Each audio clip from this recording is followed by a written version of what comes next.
Hey, this is Scott from Lycanthrope, and you're listening to Behind the Scene. Can I ask you, where did the name Lycanthrope come from? It was actually from one of the previous members of the band. They wanted to go for a dark sort of horror theme, and that one was brought to his attention by a Plus 44 song, as far as I'm aware of. Nice, that's a cool backstory. I like me some Plus 44. So how's the year been for Lycanthrope? It's been flat out. Hey, we've done that much stuff. We've recorded this full-length album, obviously, which will be released on the 16th of February next year. We've just released a new single called Like a Ghost. We've done a video for that, and there might be a few other sneaky releases prior to the album. Sneaky releases, I like that. Yeah, we'll see what happens. And I think we've played like something close to 40 or 50 shows as well. So that's pretty insane, eh? One a week almost. Man. Yeah, well, do it in blocks, obviously, over the weekends in different areas, but yeah, it adds up. So going back to Like a Ghost, your new single, that's pretty heavy. Can we expect the rest of the album to sound like that, or is there a general tone or vibe that you've got? Yeah, I guess that's definitely the sound that we're going for, the heavier, more melodic, bit faster. A lot of the other songs, it's a mixed bag of songs. We've got some real fast ones, we've got a softer one that you might enjoy. Going for still want to keep that Lycanthrope sound that we've sort of developed, but added a few extra elements. I suppose we've had this album's different because it's actually been written from the start rather than Revival, where I joined just before we recorded the album. So that album was written mostly for two and then the guitar chucked in, whereas this one's been written from the very start to accommodate three guitarists. So it's definitely Like a Ghost is a teaser for the album, that's for sure. That's wicked. Now, I was going to ask you a bit more about that. How has the band dynamic changed since, you've been part of it? Can you tell me, from an outsider view to actually being in the band, what some of the biggest things and some of the greater things are for you all? Well, I used to, my old band played with Lycanthrope a fair few times in shows around the coast in Newcastle and Sydney and that, and I loved them then. I was a massive fan from the start anyway, but since I've joined, the drummer and I have a bit of a different musical background to the other fellas, so it's definitely a heavier vibe, a lot faster. Jace's drumming's come a long way in 2 years as well, so that's been able to let us push different dynamics of the band. But I guess definitely we've gotten more heavy, a lot faster.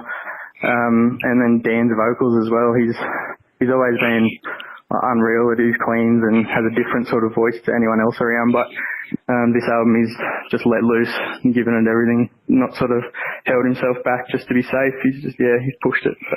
No, that sounds sick. I'm really keen for it. I know that when Tim sent over the single the other day, I was like, holy fuck. I saw you probably 2 years back on a coast show, I think it was. And wow. You just keep doing what you're doing, Yeah, well, I'm so keen for this album, mate. It's just taken Revival to another level and obviously nearly double the songs, so I'll be keen to see what people think. Pretty sure they're going to be blown away. Oh, we can only hope, man.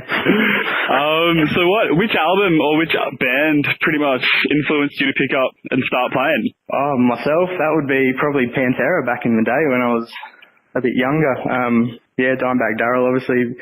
I was blown away from the first time I heard a Pantera song, and I was just like, I've got to give that a crack, and absolutely got nowhere near it, but bit of honesty never hurts, no. Obviously went in a different direction in terms of writing and playing, but that's definitely the band and the guitar player that got me into it. Have there been any highlights for this year, show-wise? I guess we had a couple of good shows, with touring bands. Capture the Crown, obviously played with them at Small Ballroom, which was good fun. But I would say some of the up and coming sort of Australian bands from other areas, Either Divide, We Set Signals, Serene from Brisbane, Kit and Hurricane and Lines of the Underground from Canberra.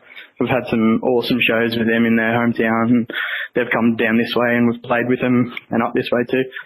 And they're just awesome dudes putting out some sick music that are heaps fun to be around. So, they've probably been the highlights because in those areas, we've sort of expanded our fan base, I guess. Yeah, I feel that those type of shows, I mean, with like the local bands that are actually playing the home shows, I feel that the majority of people I ask, they say they always are the best rather than, I mean, packed out theatres is wicked, but kind of having that, I guess, personal feeling with the bands, like, is that, and the people, is that something that you want more of? Oh, definitely, man. Like we went, the first time we went to Brisbane, I think it was last year, the guys in Serene and Right the Divide were doing like this rowboat thing when we were playing. I've never seen anything like it, but there was like 20 people in a line on the ground, pretending they're rowing a massive boat, and then that sort of became a bit of a theme for the songs we all play together. So every time one of the bands comes down or we go up, that's great. The crowd's a massive rowboat. Yeah, it's good fun. Gently down the stream. I had to. What would be some of your favourite merch going around these days? Oh man, Architects seem to really float my boat. We'll go back to the rowboat references. Yeah, I don't know, I'm just really keen on their stuff that they've been putting out. But some of the local bands as well have been putting out some unreal stuff. Bands from Port Macquarie called Convex have just got 2 new shirts out, and I've been repping them hard. I know the boys in Convex very, very well. Yeah, they're legends, man. So we played them like only a few weeks ago when they were down. So yeah. No, I've seen that. I think we even covered that tour on the website. Yeah, it was, or that show rather. Yeah. No, that's sick. In the time that you've been in the band, what kind of other goals and milestones do you have, or do you just let it every day's a new day type of thing? Like what kind of keeps you going and keeps you writing and keeps you playing and just passionate? Well, I guess I've been in the band for like coming up 3 years now, and in that time we've gone from playing mostly Sydney and Newcastle coast shows with a few sort of rural, remote areas, and then we've done East Coast tour, like 2 or 3 East Coast tours in different sections, one whole East Coast tour in one. We've done New Zealand, played venues that we've like seen bigger crowds than we ever would have expected. So I guess as much as we like take every day as a new day, we're going for it hard and want to, like at the end of the day, we want to be able to go to the States and tour there and just have mad Australian shows in tours as well that we can guarantee every show is going to be sick, or most of. Definitely the dream. No, that's wicked. How was New Zealand, by the way? Yeah, it was sick, man. The venues are so cool. Like every single venue we played was just, yeah, it was unreal. But we had 2 really good shows there. And yeah, the bands over there and people are so accommodating. Like we were having showers and eating mad meals every day. And sounds like a first. Oh, dude, it's different to touring Australia. We're sleeping on the side of the road with wet wipes. That's for another phone call, I reckon. Oh man, well, this has been a pretty awesome phone call. I mean, I've found out a bit about you and a bit more about the band. Is there any kind of parting words that you have, or anything else you want to try and plug? No, just, man, keep doing what you're doing, and we're looking forward to releasing this album and getting about it. So yeah, we'll see what happens, I guess. Keep your ear out. Thanks for the chat, dude, and I'll definitely catch up with you when I go to a show. Yeah, sick, man. That'll be unreal.